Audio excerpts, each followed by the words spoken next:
on the beat. Dami yatang nabulabog sa ginawa kong pasabog. May mga gustong makisalo, meron din namang gusto lang makisalok. Mga buraot na gusto din makihakot, di naman ako madamot. O sige, eto regalo ko, pagdamutan nyo na kasi hindi ko binalot. Yung gusto nyo ibadibag, ay kaya din kayo ibalibag. Usapang kalye rap, baka muna ko mga pariwag. Matagal ko na tong habitat, mula moralidad. Pag sumusulat hindi galidad, wala gawa to nakakahigap. May sarili tong imahe brad, hindi to copycat. Kaya asahan mo na mabigat, walang sisihan ha. Yung pinakita ko maganda, tapos yung iba balik yung lampalan. Talam na lampa, pakinabangan sa mga kanta-banta. Kasi puro ambatap na, masakit kasi sa tenga. Offbeat kasi patibit kinakarera. Di nyo kabisado to akin naman ni Bella. Bumalik kayo sa acapella, repa. Total, dun kayo magaling, diba? Eh di dun na kayo magbida. Ano bakante ba sa liga? Kaya tumira, baka sakaling kumabante pa. Halika, kahit di ako magkakaroon, palagaan natin yung mga naghahamon. Magbabaon ako ngayon ang sumasagot kahit di tinatanong.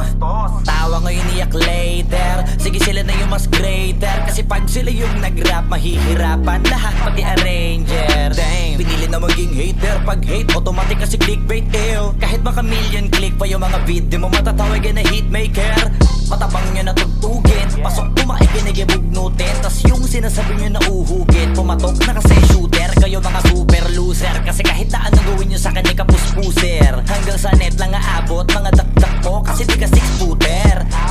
Mga feeling heavyweight na hindi na makapenetrate kasi very late. Mga di kasi nag-elevate, di na maka-enter sa gate. Hindi na sila safe, kaso takot sila umamin. Kala mo ini-interrogate, nagpaapoy yung in-underestimate. Tumawag kayo na mo pero may take away. Humiram ng flow kay Eminem. Aba naka-ready rin, gusto yata ako pestehin. Nabang ako natutuwa lang sa kanila para testingin ko sa experiment. Wag na kayo magulat brad, ginawa ko to ng on the spot. Kung usapang rap, kasi ako lang yung dope as fuck. Kahit di mo na i-vocal chop, di na mahalaga kung sino ba yung mas mahusay. Basta ako mga sulit ko kaya kung isa buhay. Mga ulo nila tinubuan na ng sungay. Sige saka kasigaw na sila daw ang mga tunay kakaumay.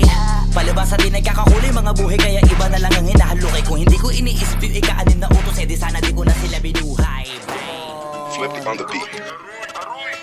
Ngayon pa lang magpapaumanhin na ako, kasi baka ulo nyo masira ko. Maninipa ako ng mga nagsabing mahina ko. Makinig kayo bihira to, madalas na marinig sa kata na pakilig. Kasi malikot ang diwa ko, iba yung pinapakita ko. Para di nila makita na may tira ko. Di nakita nyo, madulas ang dila ko. Kaya pagka pumitik klaro, kung usapang linya naman mabisa. Kaya gusto nila makabisa no. Di man ako magaling kumanta, pero hindi to pipiyo kasi nagtisa ko. Pag ako sumargo pala sigurado, kahit lapis lang mga gawing tapo. Buti na nga lang na ang ngiti pa ko, kahit ang dami na nila mga ngiting aso. Inaasinta ko, kaso di sila asintado, kaya di ako apektado. Iba mag-isip kasi laking kanto, papato lang ako kapag kikita ko. Kaya minsan lang ako maging gago, pag yung kabaliw ako binisita ko. Kung usapang multi, mabuti na lang na parito ka, halika papakita ko.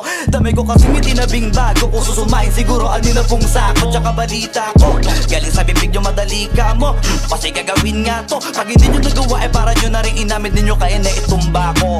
Bars, nasa top na mga flip, hindi marunong magdamit, inuuna yung salawal sa Brit. Lahat galing-galingan at baliw-baliwan para mapansin ulit pag di na sila click. Mga barbero na hindi marunong magupit, dinadaan na sa kulit para masabi malupit. Pare-pareho na yung trick, para sa nyo mga para masakit. Bibilib lang ako pag nailapat nyo sa beat. Madami magagalit dyan, pero bago makalapit matik yan, punit-punit. Kaya nagagalit yan, walang avid fan at wala ring fan sa piso net.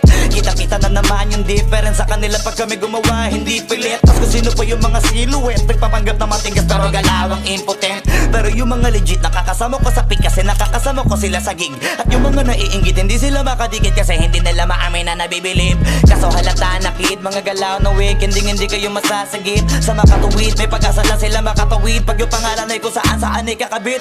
Ganito dumikdik, siksik, mabigat sa dibdib. Alam kong hindi nyo to in-expect, inakalin yung gawa ng incheck, kaya wala kayong ideya ganito kalintek. Kahit na sa mga libleb, gumakalat na pangalan na may nabinitbit. Habang yung mga gumigit-git ay nakakalat kaya minsan parang ang sarap nila iligpit. Puro parinig, kala nyo di ko naririnig. Madalas kasi hindi na lang ako umiimik. Matagal na panahon ko nang gusto mga labit, kaso iniisip ko may bata na nakikinig. Pag ako nagpaulan ng bara ay hindi pilit, unlimited. Kahit yung bawat titik ay hindi tinitipid, nagdidikit-dikit. Ngayon mag-iisip ko kung bakit ganito ko mag-isip, hindi nagigipit. At kahit na nakapikit, nakadilat ko tirig man na mata, wala ka na masisilip na ikorek. Isipin mo na lang kung paano ko sinetay-hitay yung salita.